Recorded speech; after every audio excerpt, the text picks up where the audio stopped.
તો એ કે ના તમારે એ કે કેવું છે આ તે આ, તો એ કે જમીન જાઓ. મેં કીધું જમવાનું નથી આને મોઢું અને રાજકોટ માનો કે જવું છે આ તે. મેં કીધું એટલે મેં નીકળી જાય, જમવાનું નેક્સ્ટ ટાઈમ રાખશું. તો પછી છોકરીને કંઈ બીપી ઘટી ગયું કે આ તે અંદર લઈ ગયા. પછી એને સમજાવ્યું કે આ તે, તો કે નહીં તૈયાર થતા. પછી આવી ગયા ઘણા. પછી ઓલો પડદાનો જે પાઇપ હોય એ, પછી ઓલું જે આપણે પોતું કરવાના સ્ટીલનો પાઇપ એ, પછી ઢીકાપટા લાકડી આ તે જે હતું એ છૂટા હાથે અમને મારવામાં આવ્યા. પછી અમે કીધું ભાઈ તમે રહેવા દો ભાઈ, આવી રીતે અમે 3 જણા, અમારું ફેમિલી તો અમે તો કેવી રીતે સામનો કરી આવ્યો 10-15 જણાનો. એટલે અમે નિરાતે માર ખાધો. પછી બીજું શું કહેશો, શું ન્યાયની અપેક્ષા છે હવે તમને?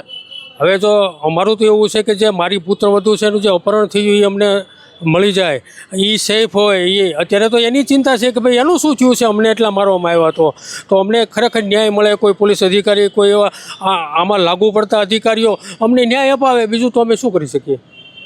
અગાઉ પણ જ્યારે સમાધાન માટે કોઈ પોલીસ કર્મચારી છે તે તમારા ઘરે આવ્યા હતા, તે શું સમગ્ર વિષય છે કે નિવેદન લેવા માટે આવ્યા હતા? નહીં, એ ઘરે આવ્યા નથી. આ લોકો આવ્યા હતા, એને પર્વતભાઈ એની સાથે 10-15-20 જણા.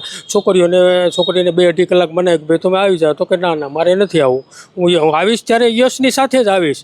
પછી ત્યાં તો તમારે અહીંયા નહીં નિવેદન લેવાય, તમારે ઢસા પોલીસ સ્ટેશનમાં અને ઢસાના કેમેરામાં વિડીયો રેકોર્ડિંગ સાથે જ અમે નિવેદન લઈશું. એવું કોઈ પ્રેશર હશે એવું લાગ્યું મને. ત્યારે અમે 2-4 કલાક પણ બહુ હેરાન થયા હતા. એટલે આમાં નાના માણસ, આમ આદમી છે એટલે કોણ સાંભળે?